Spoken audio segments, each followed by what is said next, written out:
What's going on, everyone? Welcome to another episode of Life Beyond Boxes with Premium Q. My name is Marian, and I got Victor Shaves, the co-host. And today's episode is going to be a fun one. We have Gary Decicco. Did I pronounce that correctly? Decicco. Decicco. Oh, my bad.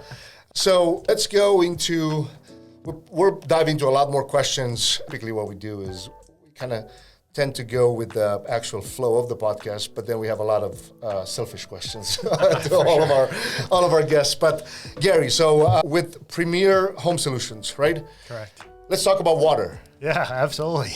We can probably spend, I don't know, like a couple of days here about this. But let's actually start with, I always want to know your story, like why, and first thing, when did you get into this industry and why? Okay. Yeah, so absolutely. So Premier Home Solutions is a company that is focusing on water treatment, and there was a specific exclusive partnership formed with Brita. So the Brita Pro brand. So I'm sure everybody's familiar with the Brita line. You've probably seen the filters at the big box stores. So the line that we partner with is the same company. It's Brita Pro. So it's exclusive with a whole home water filtration system. So residential, commercial. I've been in this field now for roughly 2 years, and we just got the authorization and exclusivity with Brita as of January. Wow. So it's fairly new and up and coming here. That means that you guys are going to have a lot of their products and the other way around, or just? Yeah, so we are the only authorized dealer to use their whole home water filtration products in New England. So Premier Home Solutions is exclusive with Brita Pro. Amazing. Yeah. As far as the systems go themselves, so obviously they're a lot more intricate than the ones that everyone thinks they are with, whatever it is, the, kind of individual one that you fill up in the faucet and you put it in the fridge, and even those like smaller ones that you could attach. So For sure. Get a little bit into exactly what these Brita filters are and these whole systems. Sure. And how crazy and important it is that you guys are the only ones that can actually sell them on a big scale. Yeah, for sure. And before, I'm sorry for cutting up, let's address the residential part first, because I know commercial is probably going to be a whole different, I mean, maybe I'm wrong, but. Yeah, no, we can get in that too. Commercial's pretty similar, it's just on a bigger scale. So similar systems, just a bit larger. Yeah, and then the reason that I mentioned residential first is, I would say 99% of our audience, people watching, listening to our podcast are homeowners, renters. So this applies, to that sphere a lot more. For sure. So the great thing about working with us and with Brita is that the systems are not cookie cutter. So they're tailored towards the specific property and the specific homeowner or business's goals. So what we do is everything starts with an in-home or in-business water test, because we need to get an understanding of exactly what type of water we're working with. What's the test? Like, is it the pH of what exactly? Yeah, so there's a few things that we do in the home, and we can service both city water, municipal, or well water. There's really benefits to each one with filtering. We can get into that, but really the first step we do is we'll come in, myself or another Brita salesperson from Premier, we'll come in and we'll test the water for chlorine levels. So that's what the city water is using to disinfect and treat the water. They're using chlorine. Some towns are actually using chlorine mixed with ammonia, which is a chloramine, because it's actually cheaper for the town to do it that way. We'll test for nitrates, which is actually caused by fertilizer that seeps into the ground and gets into the water. We will test for iron levels, which is typically caused by older pipes. The rust and the bacteria gets through to the home. We will test for pH. A big one we do is testing the hardness of the water, and I think we'll get into that a little bit more later. But that is typically a contaminant that usually does not greatly impact your internal health, but it impacts the health of the home. So the plumbing, the appliances, the buildup, the soap products you're using. We'll do an array of tests in the home to see the levels of where these contaminants are at. And we'll discuss with the homeowner what their goals are. Is it to remove all of them? Is it to remove some of them? What are they looking to do? And then from there, we'll tailor a specific product to how we can meet those goals. So, I mean, this sounds a hell of a lot more complex than I thought, but from a process standpoint. So let's try to simplify it to all the listeners. What do you feel like, and I know it's hard to kind of put an average because everybody has different goals, different budgets, different I'm assuming you mostly work with homeowners, not with necessarily renters, because it's the length of the. Yeah, correct. So what's the typical, like the equipment that you install? Is it some type, like the way that you do solars, like you lease the equipment, or you actually finance or sell it directly? Yep, you'll own the equipment. You can pay for everything up front, or we have great financing options. We'll come to an agreement and find out whatever works best for the homeowner. There are 0% options, so nothing is required up front. If you want to make monthly payments, that's what most of the clients go with, especially when you can get a 0% option. It makes sense instead of coming up with a few $1,000s up front. Why not split that up by 21 payments? There's a picture here of an example of a whole home water filtration here. So depending on what the goal is, if the goal of the homeowner is to protect their entire house and their appliances, well, this is a great answer, because this is our what's called a mid plate, and that's actually tied into the main water line of the home. So the water coming into the home from the city, the tank on the left, the water will directly run through that. What that is the first top half of that tank is actually filled with 27 pounds of carbon. So to put that into context, it has enough carbon in there. If you were to spread that out over the ground, it would cover 437 football fields. Wow. That's how much carbon is there. So that's what does the filtration. So carbon has little grooves in it that actually catch the contamination. And then it'll flow down to the second half of the filter, the tank there, which is actually going to be filled with resin. And the point of that is to actually soften the water. So this system is actually simultaneously filtering and softening the water as it comes into your home before it even reaches the rest of the house. The small tank to the right is actually a tank filled with salt. And the reason you need to have salt is because our systems at Brita Pro actually clean themselves. So depending on how much water flows through it, the top component is the Brita brain there. It actually regenerates, what they call, and cleans itself with salt. The reason you need salt is because that's what eliminates and catches the calcium and magnesium that's in water that causes the hardness. Gotcha.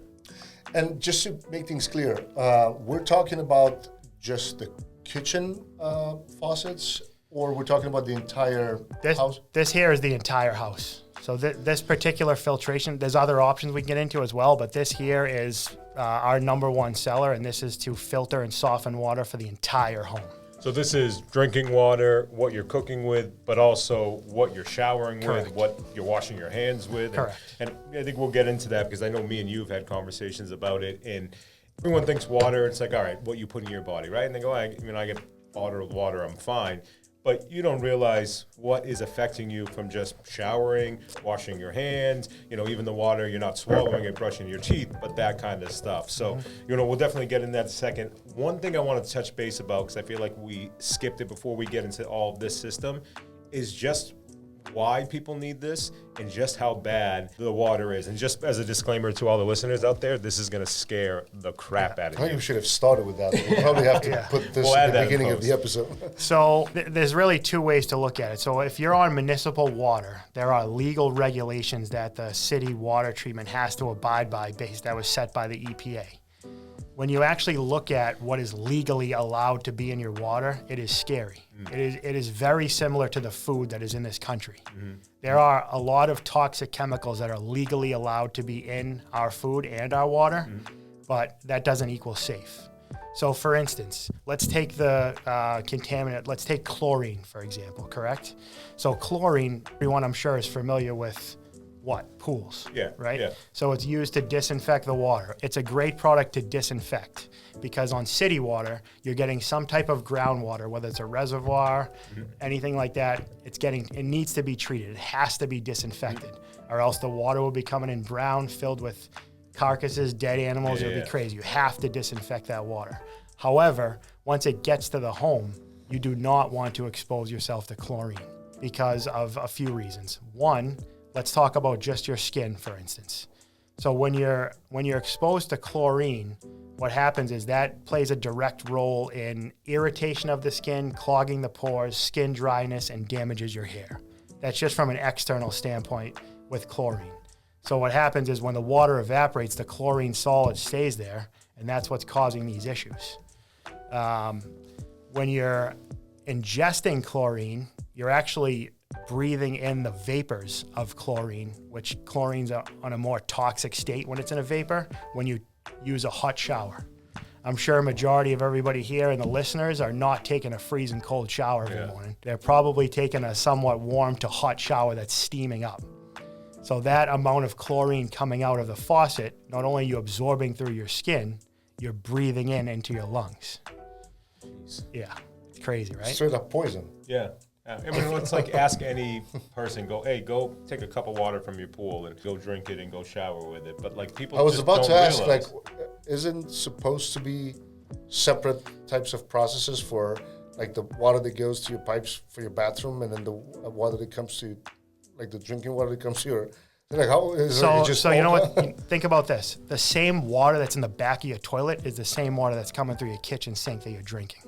God damn. Yeah. I think the theme of this episode is going to be what should be done and what is actually done by a lot of these larger scales. Yeah. And, obviously not to get into the reason why these towns and, everything doesn't do it the way it is, but is it a town by town basis on how they treat their water? Like different levels of. The amount of chlorine that they add to the water to treat it varies by town. The EPA standards to have chlorine in the water is set at a high level. So they can really add, if you look at a pool, you typically have between 3 and 4 parts per million of chlorine in a pool. That's typically the range you want to be at. When you test tap water, that range is anywhere between 1 and 3. So there's a lot of tap water that's coming out that has the same consistency as pool water.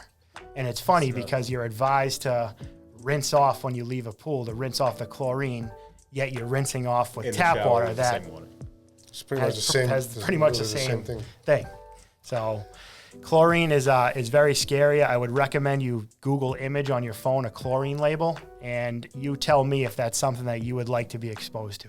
I feel like, well, another question would be, when you said different people might want, different levels of the filtering process and whatnot, do you strictly refer to some people would, because my first thought was, all right, maybe I just want the drinking water to be filtered. Exactly. And we'll talk about the other one. Like, is that what? Yeah. So obviously this one here is the whole home. We do have a lot of individuals that strictly are just concerned with the water that they ingest. And that's typically done with a reverse osmosis system. It's placed under, this is considered point of entry system at the entry of the water. The reverse osmosis is considered point of use, so individual areas of use. So a reverse osmosis system is typically installed in the kitchen sink. That typically gets the most use for drinking, obviously cooking, washing vegetables.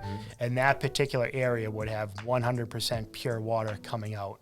So that's just like the most filtered water you can possibly have right from your faucet. Yeah, so reverse osmosis is really the best form of filtration, because basically what it does is it uses pressure and pushes it through they call it a semi-permeable membrane, and the only thing that can get through that membrane is a water molecule.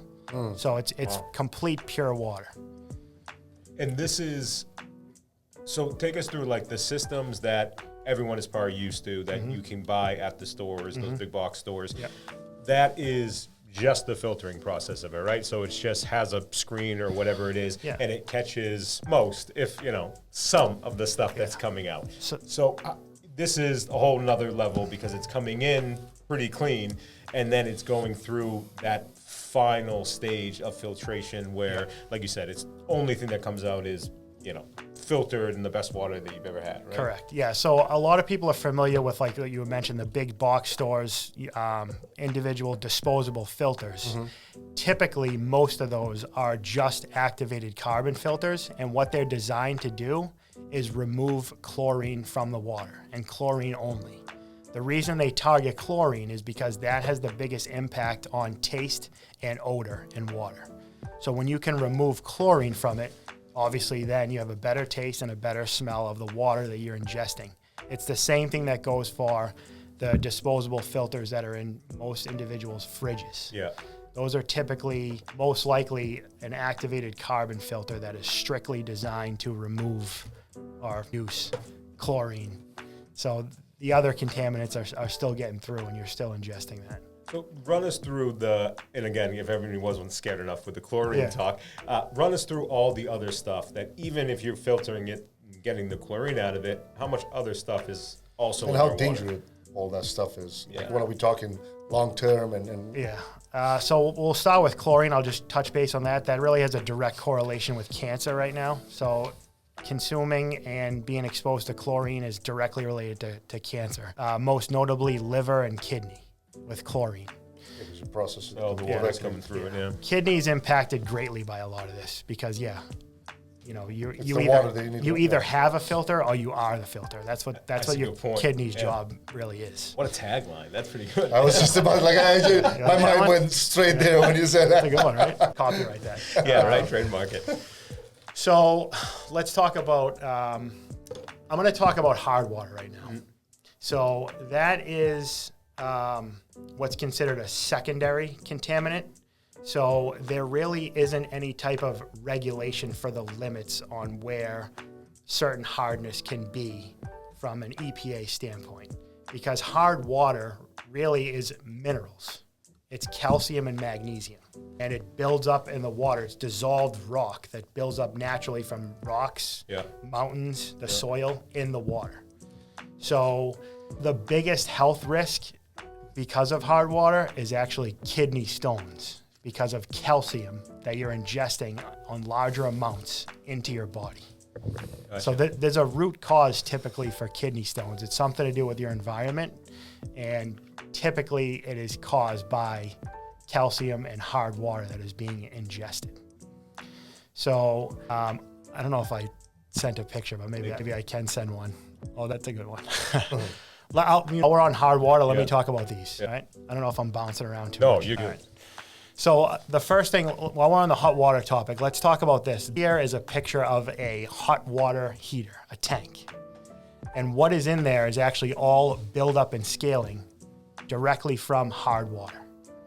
And that's just stuff that is getting left over that's feeding through that. So when we do an in-home water test, one of the things we test for is the hardness levels of water, and it's measured in a grains per gallon capacity. So we'll do a test, we'll see exactly how many grains per gallon are in that particular water. It is considered anything over 3.5 grains a gallon is considered to be hard water. Typically in this area of the country, in this area of the state, you're probably ranging between 8 and 12 grains per gallon of hardness. 4 times, 3 to So 4 yeah, times. so it's hard water. I mean, a lot of mountains and Rocky Top, kind of in Hampshire area and come around. That's really that occurs, and this is over time. The water running through it has rock that's getting built up inside the system, and it's causing the water heater to completely work probably 4 or 5 times harder than it needs to heat the water that's going through it. So what I always like to tell people, picture this. So when you have hard water, that's like boiling a tea kettle with a brick under it before the stove. So you have stove, then a brick, then a tea kettle. Can you imagine how much longer and how much harder the stove has to heat to get through that, to heat the tea kettle? That's exactly what's happening with your hot water heaters. And that goes obviously, past all that's going in our body from the water, and we shouldn't ingest that. It shouldn't even touch us. This is going now for homeowners that they're not cheap, the filters or the hot water boilers. So a typical one lasts probably, 15 years? Probably Boiler? a hot water heater? Yeah. Yeah, probably 15. Yeah. So this clean water go through it is almost like an insurance for that piece of equipment. I mean, if you just bought a brand new one and a lot of hard, going through it, it's just going to overwork. And then, this one, is this years worth and is this just really bad hard water coming through it? This was really bad. This is a 16-year-old tank. This is from Beverly. Wow. Yeah, So this is in not, Beverly. Yeah. Not ridiculously old. Correct. So if you look at, I know for tankless water heaters like the Navien brand, they have a clause in their contract or their warranty that will actually void out their warranty if there is any grain of hardness running through the device. So a lot of newer construction I know is using now the tankless water heaters. Yeah. And running through that will completely void the warranty that is presented to you. Typically they're on a 10-year scale, so if you move to a brand new home in a certain town that has 8 grains a gallon of hardness in this area, you have no protection and less to soften the water. Yeah, because if I'm selling these or if we're manufacturing these, it's not our fault that, it's had water. Is there any thing as no hard water or towns that don't have any hard water? Or is that so rare nowadays that... Yeah, not in this area. There could be other parts of the country, but this whole New England area, there's always a grain per gallon of hardness in the water. So the more mountains and whatnot, that's Yeah. where... Is that something that those towns and those places are doing a large scale of making the hard water soft kind of thing? Or is it just that water just doesn't have a lot of those mineral contaminants? Yeah, they're taking no move to filter and or soften the water at all, because they're not legal and there's no standard for them to do that. Yeah, and I'm sure the cost of it in a large scale is crazy, which is minuscule when you think of taxpayers' monies and, all this was bad with this water. But I mean, again, on the scale of it, it's... Correct. So going back to the process, so you measure and do all that are necessary, and then you present the homeowner with different options. Was I right when I said the main, or like, all right, you want to just install one for the drinking water versus all the other stuff, or there are even different levels within that? Typically, those are the two levels. So you're either gonna want to do the home. You want to do an individual sink for drinking and cooking water. There's another way you take it a step further, and I wanted to cover this as well, is PFAS. I'm sure you've heard that word recently. If you haven't, you will be very, very soon. So polyfluoroalkyls are actually a group of chemicals that are now labeled as forever chemicals because they are not breaking down in the environment or in the human body. They originated really in the late 1930s from the DuPont brand when they created the Teflon pans, the non-stick pans. They were using a very toxic chain of some type of scientific term they were using. Yeah. They knew at the time that it was very toxic and a contaminant. However, it prevented sticking from occurring in their product, and it was an aha moment for the company. So when they launched the Teflon brand, you can look up lawsuits right now. There's towns are suing them now because of all this. So basically, when that particular compound was disposed of, it seeped into the ground, which then got into our drinking water, which is now something that is being monitored, and the standards from the EPA are being reduced because we're learning more about these compounds. So these compounds are killing humans.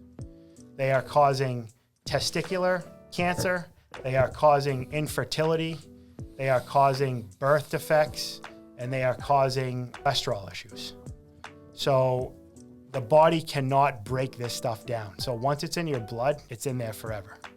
So think the non-stick pan, the firefighting foams back in the day they were using, the packaging of takeout food, the non-stick types on the top and the styrofoam, those are all PFAS.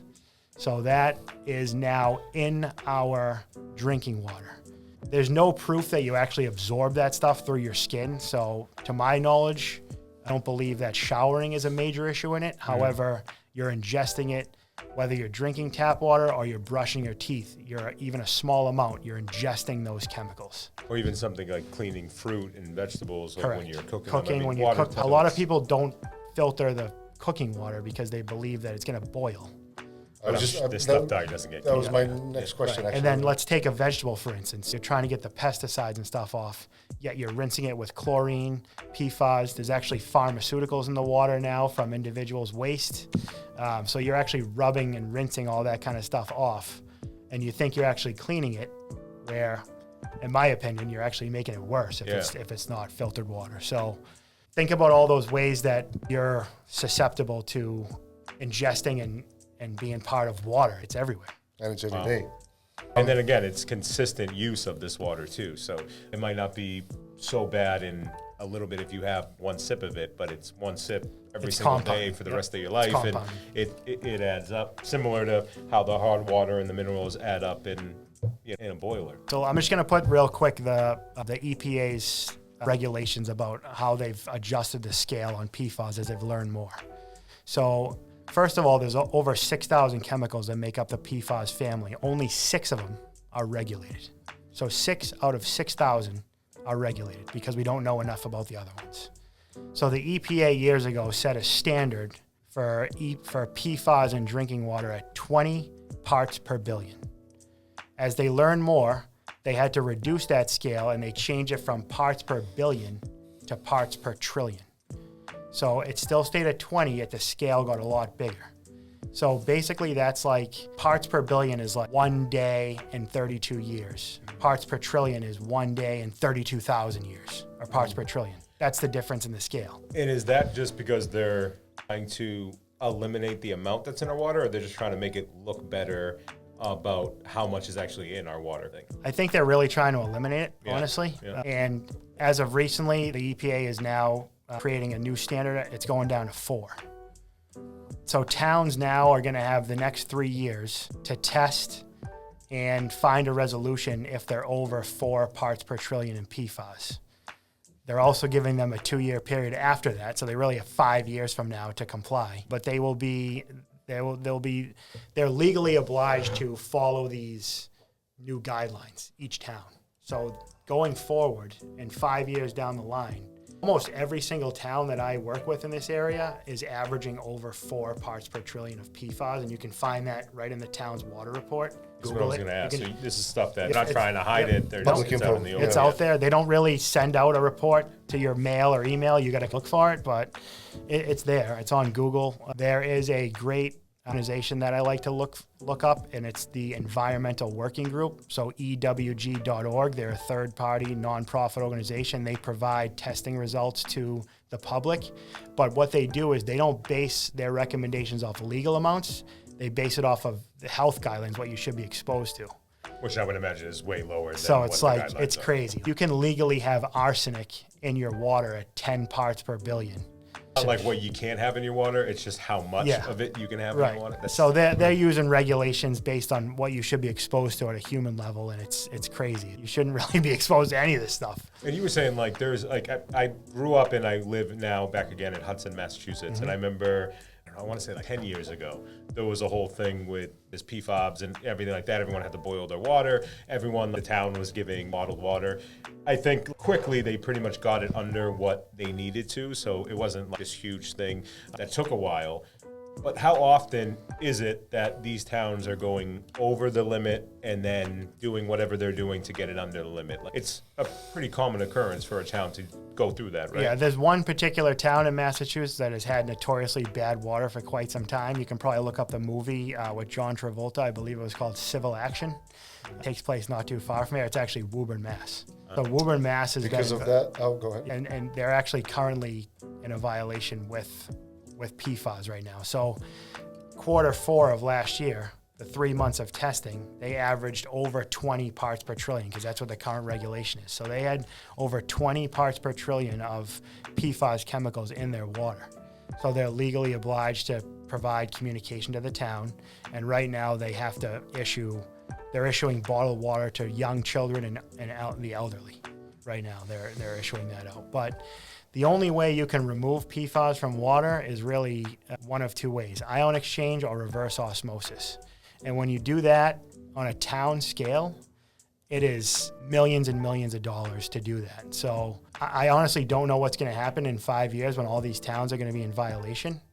Maybe there'll be some type of federal incentive for homeowners to get water filtration, because that might be the only way that they can actually filter this stuff out. Similar to like solar. I would imagine that's something that has to happen. Yeah. Or maybe by that time you guys will have a product big enough or We'll just filter make big enough that yeah. you'll be able to send it directly to the... There are now. It's the cost. Oh, so Towns, basically... the towns don't have the funding.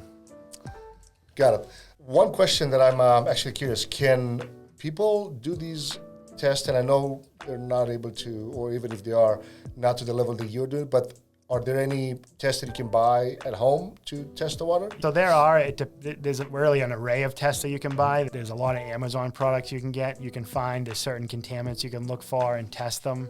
I typically don't recommend it, not for selfish reasons, but you have to follow precise matters, and when you're testing and you're mixing the reagents and stuff like that. So you could probably get like a regular pool kit that most people buy, and you can like dip the swab and it'll give you a yes or no or a range.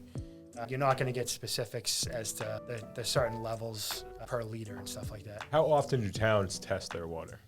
So they're required to provide monthly results. I believe that they're testing their water 80 times per quarter. So in 3 months, 80 times. So keep in mind the water Almost that they're 80. testing is typically from the treatment center. So that doesn't, if you can pull up that other slide of the pipe there, that one there. So that's actually a town water line. So that's from Situate, Massachusetts in 2022. They replaced it. That was like a 90-year-old pipe that they replaced. Jeez. That's hard water again. That's your contamination building up. So when you're getting these testing results from the treatment facility, it still has to go to a storage tank, and then it goes underground the town hundreds of miles before it gets to your house through that. So they're treating it or they're testing it right from the source. So like, that stuff is obviously, it's bad. It's even testing bad, but it's going to test better than the stuff that once it gets to your It's house. still running through typically probably hundreds of miles of underground piping in all different directions before it gets to your house. And I want to double check because I think everyone thinks that that's a lot of buildup, but it was probably very old. You said 90 years that pipe was? It's not even that long. It's not at all. That's Yeah, like- I think in the city of Boston, they just actually started replacing some piping, and believe it or not, some of it was wood. It was wooden piping that was probably 200 and something years old. Crazy, right? It's crazy to think that they even last that long. I know. Let's dive a little bit into the benefits of having the water clean. What is it? I always try to think, what in terms of the audience, what's in it for me? Yeah. Right. Consumers, I'm pretty sure you get this question. I think your health is an obvious one at this point. You're protecting yourself against these contaminants from causing the cancers and hair issues and skin issues and doctor visits. A big one is it's actually adding value to your property. So this home improvement adds value. Now you can say that your home has clean water. That's very attractive to a buyer, especially a health conscious buyer right now, which is a lot of this country. So that's a win in itself. Think about the cost savings you're going to have now that these water filters and softeners are going to protect your appliances. Not just a hot water heater, but a dishwasher, anything your that laundry water goes machine, through. hot water's That's a going good through all point, yeah. that. Those are not, it's not a cheap investment to replace one of those. So you're extending the longevity of the life of those by having soft water running through it. You're also going to cut way back on the soap consumption in your house, because you're actually using, depending on the hardness of the water in your home, you're probably using about 4 times more soap products than you actually need, because it has to fight through the rock and the hardness inside the water in order to lather up. So one of the tests I do in the home is a soap test, and we'll look at the difference between the same amount of soap in both types of water, tap water and filtered water. And it's crazy. It's like the tap water eats up the soap and there's no bubbles, and the filtered water, the whole thing's full with suds. And you can actually look, if you look at, similar to looking at the warranty of your hot water heater, if you look at the manual for a dishwasher or a laundry machine, it'll give you a recommendation of how much detergent to use based on the hardness of your water. So it'll say 8 grains a gallon or higher of water. We recommend you use 2 cupfuls of laundry detergent. You have 4 grains a gallon to 7, we recommend you use 1 cup. You have 0 to 3, we recommend a half cup, and then no grains per gallon, like a quarter of a cup. So imagine going from using 2 full cups of liquid to a quarter of a cup, how much that's gonna save you over time. You're using way, way less. Never mind body wash, soap, and stuff in the shower too. That's amazing because I feel like on the surface, great filtered drinking water, you live longer, you live better is a no-brainer. But then you start thinking of the savings of it with the longevity of kitchen appliances, the using soap. I would have never thought that that was a saving that is even possible to be out there from filtered water. So Crazy. that stuff adds up daily, and then obviously monthly and yearly. That's amazing. Yeah. And look The at one thing that I keep thinking is it adds up drinking. Not that you would necessarily drink tap water as often, but you're brushing your teeth every day never like that. realize how Just much you're ingesting. that alone is. Yeah. And think about, if you just look at it strictly from a drinking standpoint, think about the cost of bottled water right now. It's like 200% more than what the actual cost it's of ridiculous. just because it's bottled. So you can probably get like Poland Springs, a 36 pack for like $10, right? Depending on the size of the family, you might be going through 2 of those a week, $20 a week, $80 a month in bottled water. As a matter of fact, what's your Small opinion stuff, on the quality of the water that you find stores, like the bottled water versus the purity and type of water that you get after you start? I don't really want to mention brands right now, but Not getting into I would say the biggest concern, honestly, right now is PFAS, number one. They've actually found PFAS, and you can look at one of the most recent brands that was... It's not Essentia, is it? It's not a bottled water. It's an energy drink. It's The Logan. the YouTube. Oh, Prime, yeah. Oh, yeah. I don't care. It's fine. Because he's cease and desisting a lot of people. We'll get an NDA real quick. Put us on the map. That would be good. They're now finding that in a lot of bottled products. And the other big issue with that is now microplastics. So, and I don't mean to cut you off, but how is a company not knowing when they produce in bulk this amount of, doesn't matter if it's energy drink, it's vitamin water type of drinks and whatnot, they must have some. I think it's knowing, right? But it's the legal limit that is allowed to be in there. Well, so apparently they run into that but now. I think they must be like, you must do a little something and then it changes and now all of a sudden you're in violation and all this stuff's coming out. I don't know the specifics with those particular drinks, but there's standards that are set, and I think there was like a certain flavor that's over the. Oh, okay.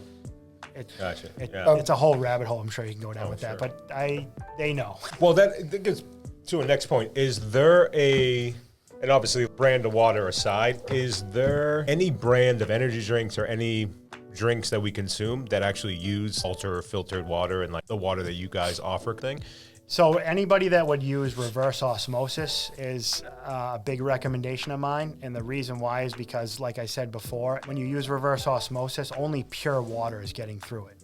So typically those particular bottle companies will use reverse osmosis, filter all the bad stuff, stop it at the barrier, and then they'll add some type of electrolyte to it. Because it's pure water, you do want some electrolytes in it for rehydration purposes. So there's a couple brands, bottled water in particular, that are using reverse osmosis that I would recommend. I would just take a look at the bottle. It'll tell you. It will say filtered, right? They'll advertise it or as we use that, reverse osmosis or some type of phrasing with reverse on osmosis. the label or on the... Right on it, right on the side, label? yep. I don't know if that one... I don't think it does. This is so, like, I don't drink it for this reason, but what get into, and I don't know if you noticed, but the waters that have the higher pH balances, the lower pH balances. So what is that all the about? pH scale, it's on a scale of 0 to 14. It's acidic at 0 and it's alkaline at 14. So it's really just based on the components of what's in the water. You obviously don't want to be drinking acidic water. You actually don't want to be drinking very high alkaline water. You want to be in the middle. The range is really between 6.5 and 8.5 if you look at a scale. And that basically causes how the water reacts with different things. So if you're too high or too low on a scale, it's going to react in your body differently and impact your organs. That's why you're recommended to kind of be in the middle. I know there's a big push marketing-wise for like alkaline water. Me personally, I don't believe that it's that beneficial. I'd rather be more of a middle tier, closer to the 7 to 8 range on a pH scale. And this is like, because I feel like a lot of big brands, they market alkaline this to make it sound like it's better, and obviously you can read 1,000 different reports on what's the best way, but all of these waters, brand aside, all of these waters still have a lot of these chemicals in it outside of that, and it's almost like, hey, look at the pH balance, don't look at how much PFAB and all that is in there. Stuff. Yep. So it's most important thing is, how is the water filtered? Or is it even filtered that you're looking at? There's some spring waters that you're drinking that's just natural spring water that has no type of filtration, and you're drinking it. There's a big brand you can probably think of now, spring water, that you're drinking. That's up for you to decide. But that's crazy. It is. As we get closer to wrapping things up, is there, and I know because it's all custom, the process itself, it's all custom for every homeowner. Is there a range of prices / within cities, like say, a typical homeowner, 3-bedroom house in Medford, Somerville, what would they expect between something that you can give people? Yep. So I would say a fair average number of a cost. Most of the clients that I work with, they're doing that mid plate, which we showed, which ties to the main water line. It's filtering the whole house. This one? And what they're doing is they're actually adding on the reverse osmosis at the kitchen sink. And the reason they're doing that is because homes in Massachusetts are typically on the older scale, so there's existing piping in the home and existing plumbing that already has buildup and contamination inside those pipes. So when you're talking about ingesting from a kitchen, keep in mind the water is actually still running from where it's filtered through the piping in your house to your kitchen. So when you're ingesting water, when you want 100% pure water from the source, you want the filter right you want right there for what you're putting into your body. That's highly recommended. So you get 100% protection. So that would be this filter and the reverse osmosis. Because again, this is going on the existing pipes out of the home. That's obviously bringing the water into the home, but then within the home, it's not like you guys don't change all the different pipes and it's all brand Right, new piping. right. It's still going through the existing. Newer construction, I'm probably just going to be fine with these unless the individual homeowner really wants protection at the source too as well. But any home that has been around, you definitely want to protect yourself on a secondary level as well when you're ingesting the water. So ballpark's what you're looking at. If you were to do whole home there and the reverse osmosis, you're looking at like $7,000 range to have everything. That includes For both of them? Yep, Yeah. that includes delivery, install, all that kind of stuff. So Well, I remember when we first met and we were first talking about this, after the shock of I was drinking, it got over me. I remember asking you the price, and I thought, I don't know why, but I thought it was going to be way more expensive than what it is. Pretty I mean, reasonable. under 10K for anything when it gives such a longevity and all these benefits of it is not bad at all. So it's pretty amazing how affordable you guys are able to make it and how big of a scale and how big of an influence it has on everything that people do. And roughly the average for just the reverse osmosis, that's what it's called? just the reverse osmosis is $2,500. 25? And then when you do just the mid plate, you're at $6,000. There's package savings when you put them together. Nice. Gotcha. Then you said people can sign up with a payment plan with you guys directly? Yeah, we'll do it right in the home when we're testing and we come on an agreement that makes sense. We can do that right in the home. It takes 2 minutes. We can find an option that works well. We get 0% if approved for up to 21 months. So take that divided by 21, just make a monthly payment on that. Save that on bottled water alone. Right. How long start selling? I know, right? How long do these things last? Is it a 10-year thing? Is it 20 years? How long? If you take typically care of it, I last? would say it's going to last between 20 and 30 years. Wow. And when I say take care of it, I can ensure you're adding salt to it in a timely manner. And we'll go over that when I'm in the home based on how many gallons you're using. At about the 10-year mark, it's not like it's a filter that you pull out of it and dispose it and put a new one in there. The carbon in there does have to be replaced. Because over time, obviously, the Building up, grooves, yeah. like I said before, are going to fill with contamination. So you will have to invest in replacing the carbon, which we can help you with. Put that cost into perspective, it's roughly $400 to do that. That's 10 years down the line. Reverse osmosis is going to use filters that are being changed out. So it's a 4-stage filter that goes underneath the sink. Depending on how much water, again, you use, you might be on the annual basis where you replace those. So you're looking at 4 cartridges, 40 each, so $160 on an annual basis to do that. So You guys would come up? Oh, that's all serviced by us. I'd like to just touch real quick on the difference between Brita and the competition. So a couple things. So one is warranty. So we offer a 10-year warranty on all devices, all the workmanship, all the plumbing, everything, which I know for a fact nobody else can offer that high. Second thing is everything is manufactured, assembled, and made domestically here in the United States. What we actually do is we have our entire systems as a whole certified, not individual components. So like we'll take one valve and have that valve certified and then put a stamp on it. We don't take one particular tank and just say the tank is certified, put a sticker on it. We have the whole entire system certified through a group that's called IAPMO, the International Association of Plumbers and Mechanics Organization, I believe it's called. Wow. It's a lot of letters. But what they do is they independent organization that actually tests for compliance, the systems, and we do the entire system running through a test. Wow. So that way you can rest assured what we're saying and what we're telling you that it's going to eliminate will actually do that. That's amazing. The competition, depending on who you work with, you can find some certification on these, but they're typically component oriented. They're not system oriented.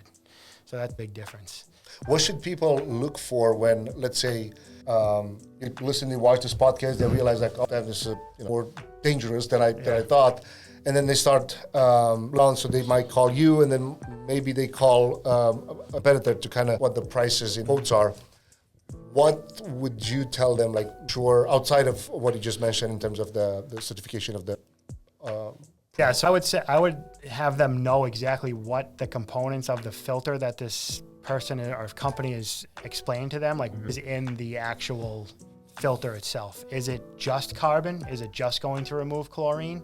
Is it going to soften my water and filter it? Is it just going to soften it and not filter it? Like, a system I'm putting in my sink, is it a reverse osmosis system? Is the reverse osmosis system have the 4 stages that you need to remove contaminants?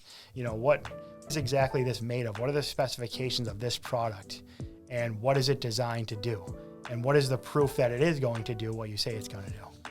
So you Google, you can find millions of options. You can find stuff you can do right over the counter from the big box stores. You can just pick one up yourself and try and install it and do what you want. But there's a reason why certain things are a certain price, for sure. Makes sense. Well said. And then people get in touch with you personally, right? Because if they listen to this podcast, I don't just want to mention the actual homepage, and which again we'll link up. I don't know if you have a specific page that it's a code like your name or something that they can, to be honest with you, Instagram's a big one for me. So I'm known online as Boston Water Guy. So at Boston Water Guy, you'll see me. Oh, I love the name. It's a nice picture of me and my dog. I'm a big dog guy. So any of you dog lovers out there and you want to work with someone that loves dogs, give me a shout. There you go. But info, phone, my company's page, we can go that way. It's all directly going through me, so for sure. Yeah, you can shout whatever. So you said Instagram is number one. So it's at Boston Water Guy. 3 words put into one. At Boston Water Guy. And then number 2, is it an email or phone number? My cell phone. Give me a call, text me, do whatever. Cell phone 781-799-7958. And then you always go to our company website, which is homesolutions.com. Sweet. And then, of course, all the links will be and resources will be in the description of this episode. Can I give a shout out to Premium Q real quick before we end this?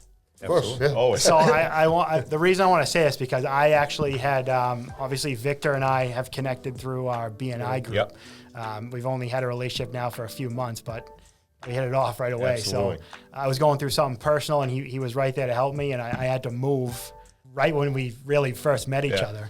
And I got to tell you, like, the professionalism, the effectiveness, the timeliness, single thing was on point and exceeded my expectations with this company.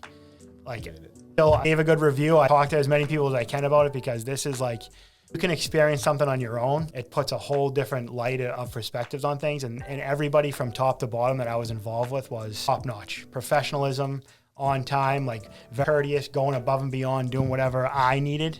It was all about me that whole day. So that was pretty cool. So thank you guys.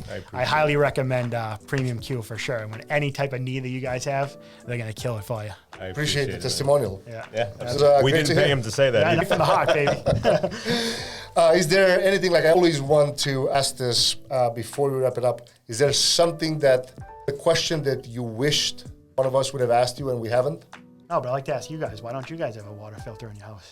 When you said the dog thing, I'm like, I'm sure my dog Zeus would love... It's a nice filtered water. He's already pampered enough. Zeus keep that in mind, all you animal lovers, too. Don't give your animals tap water. You fill these water bowls right from the tap.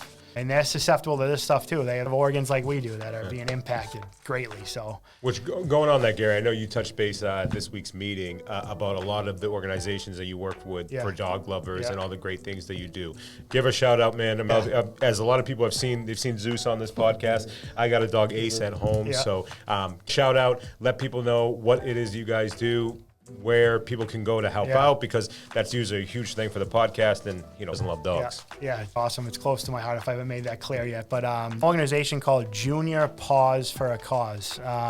They organize events for dog lovers to take part in, and they benefit event where they raise money for canine cancer and rescues across the world. So they're donating all of this money that they're raising, help dogs going through certain treatment, suffering, and then they're also helping dogs find homes, so adoptable pets. So adopt, don't shop. But huge shout out to Paws for a Cause organization. They usually have an event every couple months. You can find them on their Instagram, JR Paws for a Cause. You can find them that way. Go from there. But yeah, then if you want to know more about it, feel free to DM me or call me or text me, whatever. I'd love to help them out too. Awesome. Sweet. This was a really eye-opener. So I feel like now, because when we rebranded, it used to be called the Moving Day Podcast, I think like 2 years ago, whatever. And then when I was going through in terms of what people are searching for and whatnot, because marketing is my thing. And then I realized, like, there's actually, like, a lot more people can benefit. First kind of their move of the actual moving tips, but if we rebrand it into, and then, a couple names we came up with, Life Beyond Boxes. Life continues after you move. And then, you still need a realtor to use next time, a mortgage broker, an internet guy, a chiropractor, another guy, all people that, homeowners, renters as just people in general, we interact with on a business level when you have to do some kind of transaction, if it's plumber, electrician, whatever, and find their spot on this show. So this is actually one thing that we don't actually mention too many times. We're always looking for guests, just like yourself, to come up with the show. So all you guys that are watching this on YouTube, you can comment, let us know what are the topics you want to hear here. And we have now probably the next 2 months already scheduled, or at least the next 6 already scheduled up. But if anybody wants to come on, I mean, the point of this podcast is to add value to everyone listening and any company that we're working with and all of our business connections. So coming up, we have a fitness guy. We got a fitness guy that's scheduled now. We have a psychedelic life coach that I'm very excited about that episode. We have a financial advisor. So a lot of different things. Oh yeah, so great people. It's, exciting. We got a lot of good episodes coming out. But always looking for new businesses and new ideas. So if anybody's interested, just And don't forget, guys, for all of you that are, doesn't matter if it's Apple or Spotify, we always appreciate a 5-star review. I like the show. If you don't, just text us, DM us on Instagram. Don't back the show down. But jokes aside, we appreciate all the new subscribers. Like, downloads are going like nuts. Yeah, it's been awesome. We appreciate all the love. But guess we'll catch everybody in the next episode. Don't forget, in the description of this show, you can find all the things that we mentioned, all the links to get in touch with Gary, all the other links, quote, or listening to other episodes. We have 3 other episodes that are slightly connected. We don't have, I guess, in this case, from today, we're still going to be able to link up to other episodes that make sense. But thanks a lot for listening, watching, consuming this episode, and we'll catch you guys in the next one. Bye. See you guys.